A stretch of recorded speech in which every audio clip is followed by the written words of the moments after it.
What's up, everyone? Welcome to another episode of Down Once More.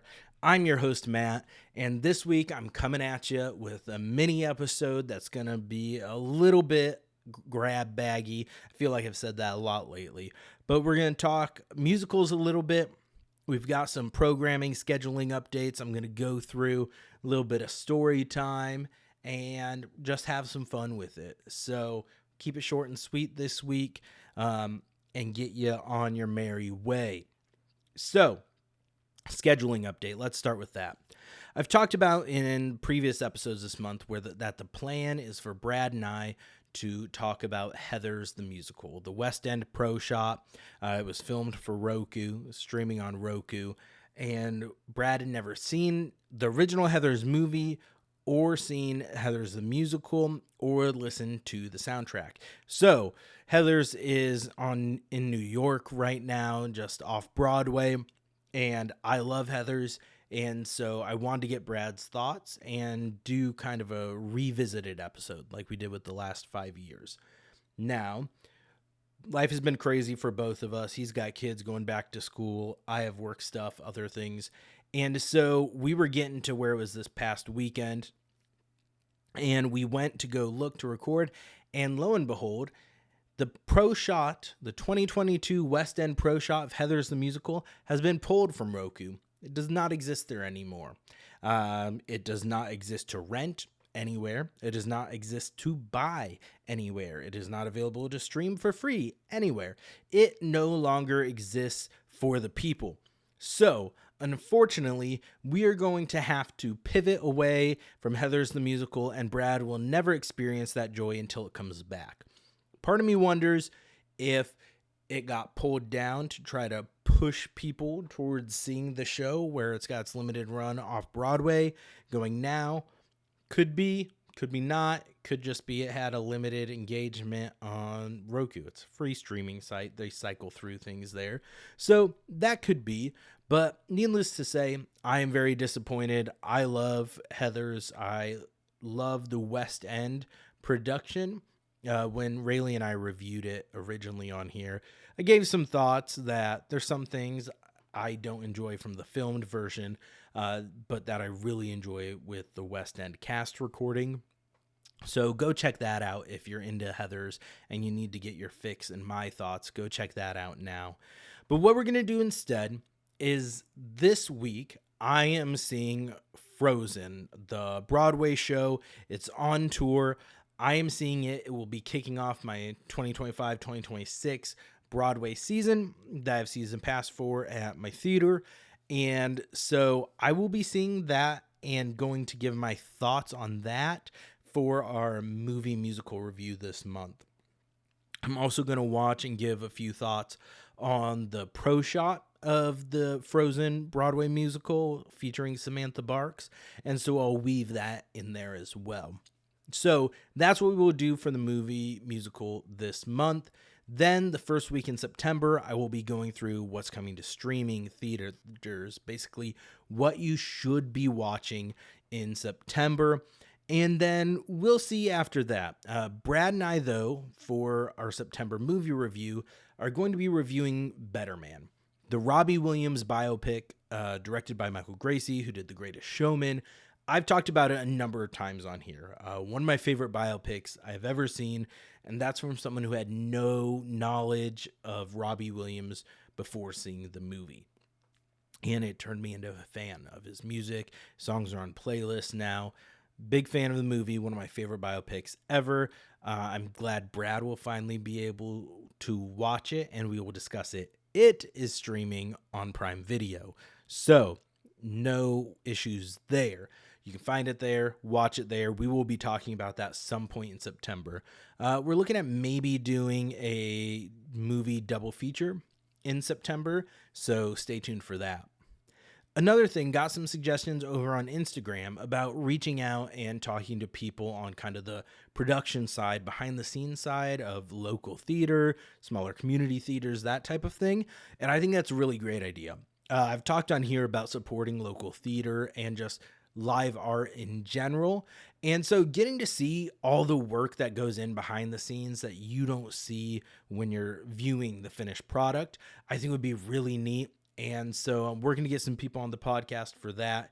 Not quite sure when that will happen because scheduling, life, kind of being a one-man producer here too, it makes things a little bit tough to fit things in. I have a lot of kind of things up in the air, and that makes kind of consistent scheduling hard. So we'll see when that happens, but it's in the works, and I think everyone will enjoy that. I will definitely enjoy it. And so I appreciate you all reaching out, interacting. I'd love to see more of that. I want to talk about what interests you, because like I've said before, this podcast is primarily me talking about my interests, my passion, what I enjoy, what I love.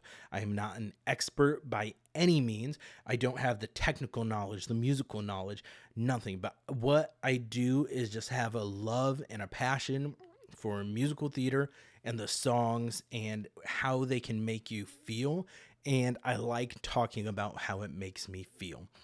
I love Brad, love having him on the pod, but sometimes he gets very philosophical with it and in the weeds. And I enjoy that he does that. I appreciate it. He does a deep dive and he has some fantastic insight and thoughts. For me, if I try to overanalyze everything I'm watching, it sucks out that enjoyment level for me. I want to watch it. I want to be entertained. I want to become engulfed in the music and just immersed. And so that's what I look for when I'm looking for a musical and when I'm talking about it. Did I have fun with it? Did I enjoy it? Did it leave me feeling something? And so that's what I talk about here when I'm usually doing reviews and talking about my feelings towards certain musicals or productions or soundtracks. So if that's what you're looking for, you found the right place, and welcome. Follow, subscribe, all that fun stuff. Get a mid-episode plug this time. On the musical side, I wanted to talk a little bit about new music in different adaptations of musicals. The reason I was thinking about this lately is on one of my musical playlists, I have Evermore from the live action Beauty and the Beast adaptation. So, or kind of remake, if you want to look at it that way. The live action remakes, a lot of them, cash grabs, take them or leave them. One thing Disney did really well in a few of them, though, is give us fantastic additional original songs. Evermore, I think, is right like the top of that list for me. Now, I do prefer Josh Groban performing it versus Dan Stevens. That's just a preference thing. But right alongside that is Speechless from Aladdin. The song Jasmine sings, kind of giving her a little bit more autonomy and more personality and backstory, and I really like that song. Those two I feel like are top of the charts for musical, like live action things, new original songs. And so I was thinking of some of the other things, that this is not a song that existed in the source material, but as we've adapted it towards either Broadway or different iterations, what kind of stands out and what has kind of added to it instead of detracting from it.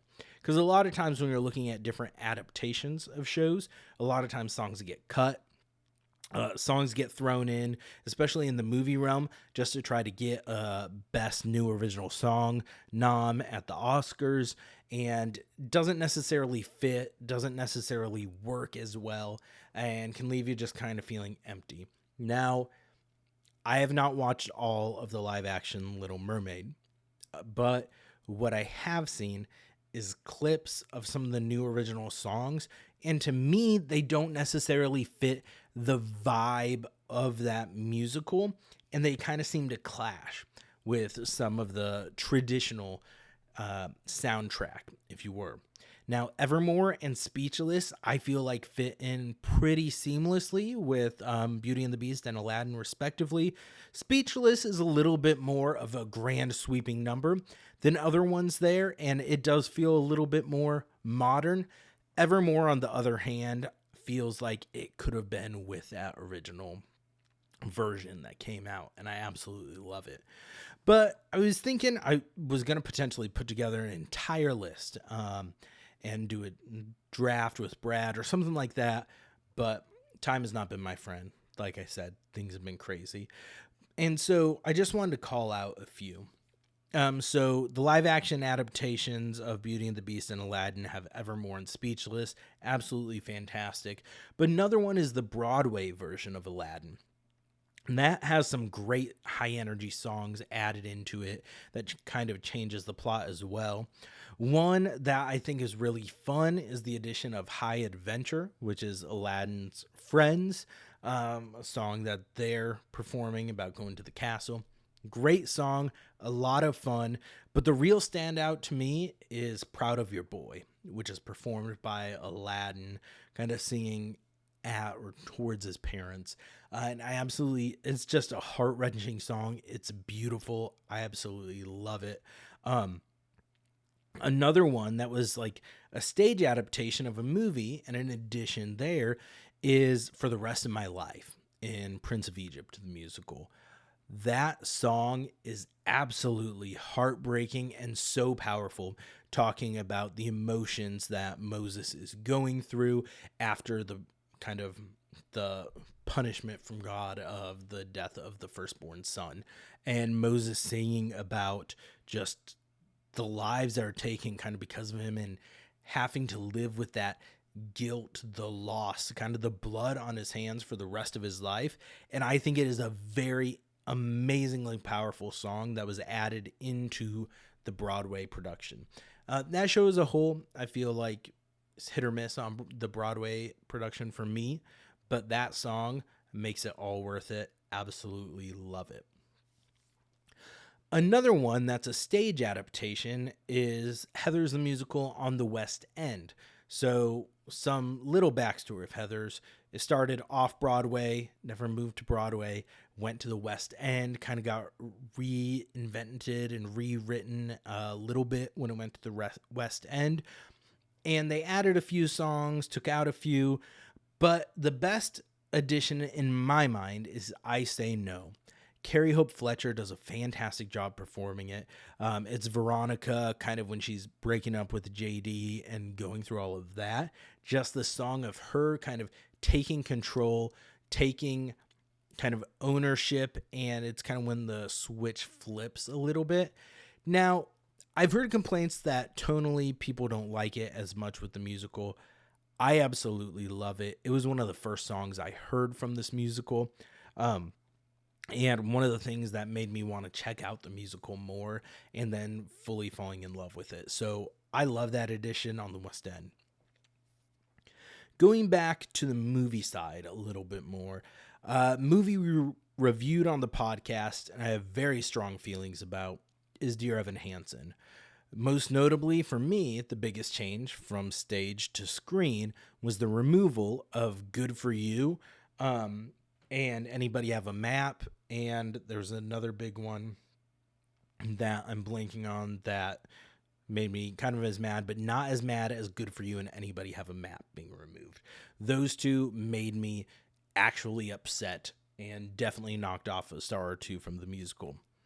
But one thing I think they did do right was the addition of the anonymous ones, which is told from the perspective of Alana, I believe her name is, the other person who's trying to help with the Connor project and get it going. But her singing to Evan about the anonymous ones, the ones who you can't really tell how heavy their life is and everything that they're going through because they hide it. They show the smile. You can't really see the pain that they're dealing with underneath. And I feel like it is a very relatable song. It is a very powerful song. And I really like that addition to the movie version. And it replaced, I'm going to blank on the name of the one right now. No One Deserves to Be Forgotten. No One Deserves to Disappear. That one, which is hard. I really enjoy Disappear as well. They have some parallel messages, But that song, I'm not saying that I think it's a great replacement, but it is a great song in that movie adaptation that does not live in the original. So those are the first kind of handful that came to my mind and popped in my head when I was thinking of, okay, what are new songs in an adaptation that didn't exist in the original? And not talking about like Mean Girls when the original is not a musical at all. And so everything's added. No, this is through the life of it, songs that have been added, created, or as it switched to a different medium when it had music to start with. So those are my picks.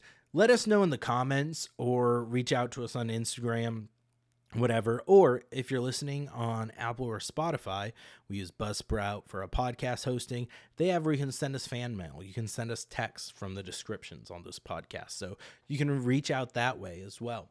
But let us know, what do you think are some great added songs and adaptations of shows, different versions? And if we get some good ones, I'll give them a shout out on a future podcast episode. So let us know. That concludes the musical portion of this week's episode. And so a little bit of story time. I like to do my grocery shopping on the weekends. I like to go between like 6 and 7, not many people out. I like to be like an old person when I do my shopping. I don't want to have to interact with people. I don't want to see many people. I just want to get my shit, get out. Now, I went to a store this weekend, and I'm a big fan of pulling through in parking spots. This is a ridiculous story that maybe you will relate to, maybe you won't. I like to pull through in parking spots when I can. Then I can get in, get out. What I don't is if I know I'm going to put stuff in the back of my car, right? So I need to get in the trunk, need to open it up. I don't want someone pulling up right behind me. So I just pulled into the spot. So there's a spot in front of me, and then there's like 4 empty spots on either side of me and the entire row in front of me, empty. I go in, get my groceries, do my shopping. I walk back out to my car. Still, no one either side of me, row in front of me, was completely empty, except for one person who has backed into the spot in front of me. Now, they can park wherever they want. That's within their right. It is their prerogative.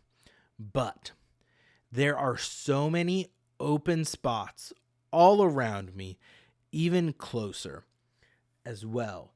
And the fact that you would back your car up to the only other car in the parking lot is just a wild move, in my opinion. Now, I've talked about on here, I try to always presume good intentions of other people. But this morning, when it was like 6:30 and I was getting groceries, and there was this person that had backed in front of me and was stopped there, I did not presume good intentions. I presumed that this person was trying to be an asshole. And what further cemented that my feelings were correct, because they could have pulled through anywhere. They could have backed in any of the other spots if they really wanted to back up, but they chose to do it directly in front of me. So then I couldn't just pull through, go forward. And so what cemented it is I back up a little bit, then pull forward to pull around. And I kind of glance as I go forward. And this person is sitting in their car, just smiling and laughing and looking at me. This was not anyone I knew, mind you. It's not a friend pulling a prank. So, seeing that, observing that, I am fully convinced that this person was just being a jackass for no reason whatsoever. Now, wife disagrees. Wife thinks I'm being ridiculous, thinks I'm overreacting, saying, oh, well, it's more effort for them to do that than it was to you. Yeah, but whatever. No, I'm convinced this person was being malicious. They were being a jackass. Shame on them. And it is multiple days later, and it's still just in my head rent free. So fuck you, dude. If you're listening to the podcast. So what else I got? Oh, it's a Monday. Everyone loves Mondays. I went to work this morning. I've been parking in the parking lot that I have at work. Got put on a wait list, got in the spot in the lot, and lot gated, so you have to pay for parking, but there's no assigned spots. However, for the first year and a half I parked here, always parked in the same spot, a spot that would pull through, but on the right there's like a tree and a little edge, so it's the last one on the end, so no one can park on the driver's side next to me. It's wonderful, it's beautiful, love that spot. Now, a few months ago, someone else started getting to work slightly earlier than me at parking in that spot. Not an assigned spot, that's fine. So just park behind them, find a different spot, no biggie. Whatever, a little annoying, but whatever. It's not assigned, so I'm not going to be an entitled douchebag and be mad about it. That would be stupid. So I started parking, different spot, that's fine. Now, this morning, that person, because it was always the same person, they'd get there before me and park in that spot. Nowhere to be seen. I was able to pull through.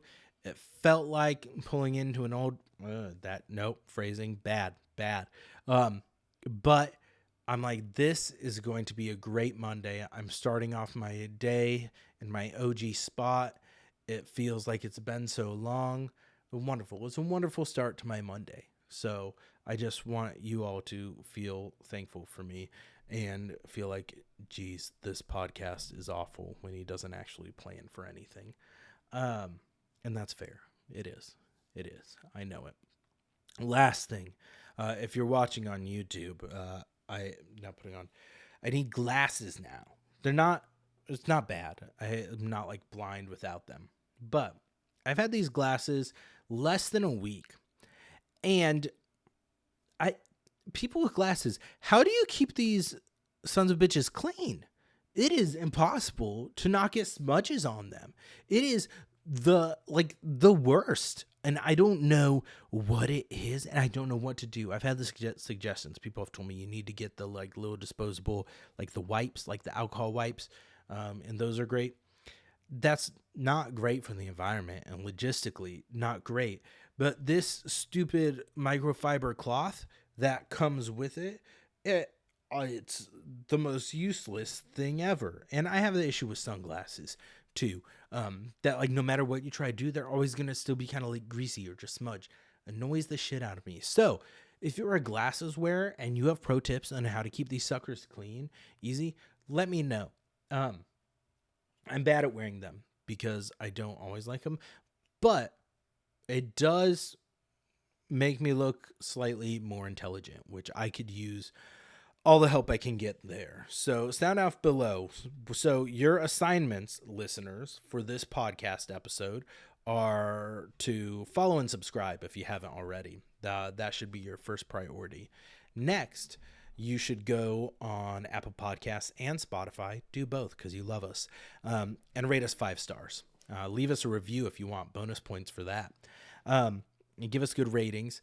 And then head over to our YouTube and throw in the comments what you think is the best musical song in an adaptation of a musical, or best added musical song in an adaptation from a... There's not an easy, consistent way to say that. I'm sure there actually is. I'm just not thinking of it. But let us know that in the comments, and then let us know tips for cleaning glasses. So, 3 things, because 3 is a good number, 2 bad. So, best added song in a musical adaptation. That's 1. 2, do you think that guy parking did it on purpose and was being a dick? Correct answer is yes. And then 3, how to keep glasses clean. So, drop that in the comments. Best comment wins the top fan of the month. So, there you go. Something to aspire to.